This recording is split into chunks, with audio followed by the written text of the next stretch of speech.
গবেষণার নামে কোটি টাকা আত্মসাতের অভিযোগে মিরপুরের প্রাথমিক শিক্ষা অধিদপ্তরে অভিযান চালিয়েছে দুদক। অভিযানে প্রায় ৬ কোটি টাকার গবেষণা কাজে অনিয়ম ও নানা অসঙ্গতি মিলেছে। অধিদপ্তরের মহাপরিচালকের দাবি, বরাদ্দ হওয়া অর্থের ১ ভাগ উত্তোলন করা হয়েছে, বাকি অর্থ তদন্ত পরবর্তী সময়ে হস্তান্তর করা হবে। এদিকে অবৈধ সম্পদ অর্জন ও সন্দেহজনক লেনদেনের অভিযোগ প্রমাণিত হওয়ায় সাবেক পুলিশ প্রধান নূর মোহাম্মদ দম্পতির বিরুদ্ধে মামলা করেছে দুদক। জেমসন মাহবুবের প্রতিবেদনে। মিরপুরে প্রাথমিক শিক্ষা অধিদপ্তরে দুদকের অভিযান। প্রতিষ্ঠানটিতে প্রায় ৩ ঘণ্টাব্যাপী অভিযান চালায় দুদকের একটি এনফোর্সমেন্ট টিম। অভিযোগ, ৩টি গবেষণার নামে কোটি টাকা আত্মসাৎ। অভিযোগে বলা হয়, কোনো প্রস্তাব ও যাচাই ছাড়াই ৩টি গবেষণা প্রকল্প অনুমোদন দেয় প্রাথমিক শিক্ষা অধিদপ্তর। নেওয়া হয়নি মন্ত্রণালয়ের অনুমোদন না নিয়ে ৬ মাসের প্রকল্প ২ মাসেই তড়িঘড়ি শেষ করে ঠিকাদারি প্রতিষ্ঠান।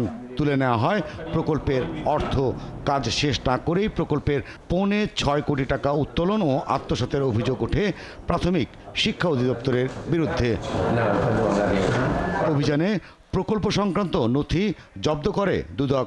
যদিও অধিদপ্তরের মহাপরিচালকের দাবি, প্রকল্পের ১ ভাগ টাকা উত্তোলন করা হয়েছে, বাকি অর্থ তদন্ত পরবর্তী সময়ে হস্তান্তর করা হবে। গবেষণার যে মানদণ্ডটা এবং সোর্স অফ ডাটা সংগ্রহ, এই সংক্রান্ত প্রক্রিয়াটা আমাদের কাছে প্রাথমিকভাবে সঠিক মনে হয়নি। আমি তো এ বিষয়ে যে কোনো অনিয়ম, যে কোনো দুঃশাসনের বিষয়ে জিরো টলারেন্স। এদিকে 2,30,00,000 টাকা অবৈধ সম্পদ ও প্রায় 16.5 কোটি টাকা সন্দেহজনক লেনদেনের প্রমাণ মেলায় সাবেক পুলিশ প্রধান নূর মোহাম্মদ দম্পতির বিরুদ্ধে মামলার অনুমোদন দিয়েছে দুদক। 2.5 কোটি টাকার অবৈধ সম্পদ ও 2,83,00,000 টাকা সন্দেহজনক লেনদেনের অভিযোগে অতিরিক্ত ডিআইজি শেখ রফিকুল ইসলাম শিমুল দম্পতির বিরুদ্ধেও মামলা হয়েছে। তার ব্যাংক হিসাবে ঘুষ ও দুর্নীতির মাধ্যমে উপার্জিত মোট 2,83,00,000 টাকারও বেশি স্থানান্তর, রূপান্তর এবং হস্তান্তর করার অপরাধ অনুসন্ধানকালে প্রমাণিত হয়েছে। দুদকের মামলার আসামি পলাতক পুলিশ কর্মকর্তাদের আইনের আওতায় আনার কাজ চলছে বলেও জানান দুদক মহাপরিচালক।